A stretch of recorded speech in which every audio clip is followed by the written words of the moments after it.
Oke, tepuk semangat dulu, tepuk semangat.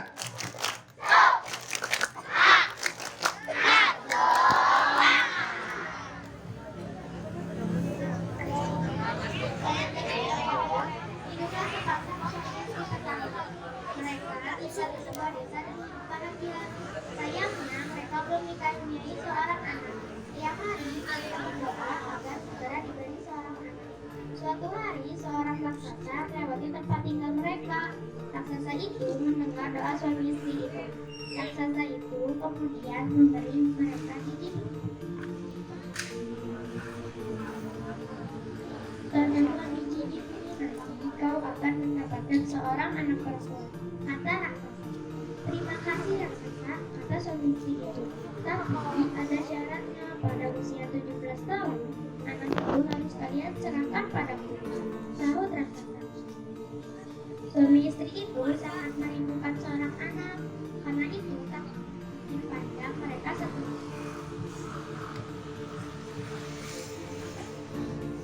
Suami istri petani itu kemudian menanam biji-biji mentimun yang diberikan. Setiap hari mereka merawat tanamannya dengan baik. Berbulan-bulan kemudian tumbuhlah sebuah mentimun berwarna keemasan. Ketika buah itu masak, mereka memetiknya. Dengan hati-hati mereka memotong buah itu. Betapa terkejutnya mereka. Di dalam buah itu ada bayi perempuan cantik. Mereka memberi nama Timun. Tahun demi tahun berlalu, Timun Mas tumbuh menjadi gadis cantik. Tapi kedua orang tuanya menjadi sangat takut karena raksasa akan datang untuk menjemput Timun Mas. Karena khawatir Timun Mas akan dijemput oleh raksasa, petani itu menyuruhnya pergi dari rumah. Sebelum Timun Mas pergi, ibunya menyerahkan kantong kain. Anakku, ambillah ini. Ini akan menolongmu melawan raksasa. Sekarang, larilah secepat mungkin, katanya. Maka Timun Mas pun segera melarikan.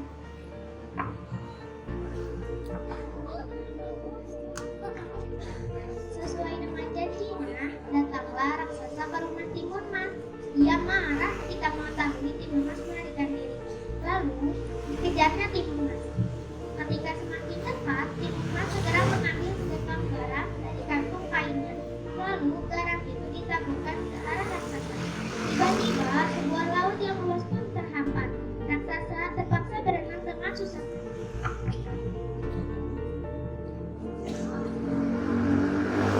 Timun Mas berlari lagi, tapi kemudian raksasa kembali menyusul.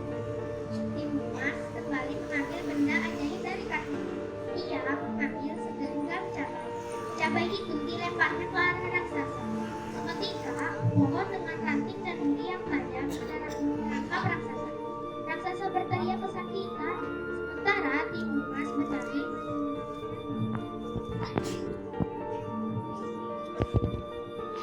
Tapi raksasa sungguh kuat. Ia lagi-lagi hampir menangkap Timun Mas. Maka Timun Mas pun mengeluarkan benda ajaib ketiga. Ia menebarkan biji-biji mentimun ajaib.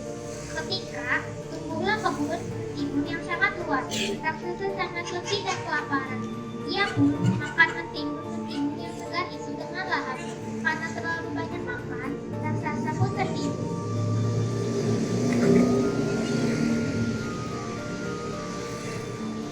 Timun Mas kembali melarikan diri. Ia berlari sekuat tenaga, tapi lama-kelamaan tenaganya habis. Namun, malamnya raksasa kembali terbangun dari tidurnya. Raksasa lagi-lagi aktif menangkapnya. Timun Mas sangat ketakutan. Ia pun melemparkan senjatanya yang terakhir.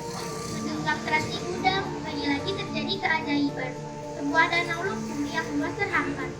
Raksasa terjerembab ke dalamnya. Ia tak bisa bernafas, lalu tenggelam.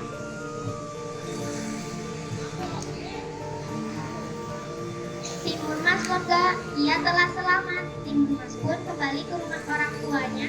Ayah dan ibu Timun Mas senang sekali melihat Timun Mas selamat. Mereka menyambutnya. Terima kasih Tuhan, kau telah menyelamatkan anakku, kata mereka gembira. Sejak saat itu, Timun Mas dapat hidup tenang bersama orang tuanya. Mereka dapat hidup bahagia tanpa ketakutan.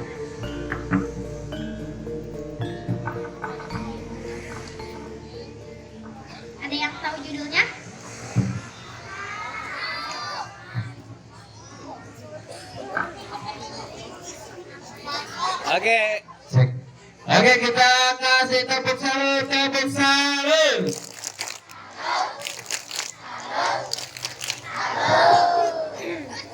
Tepuk hebat.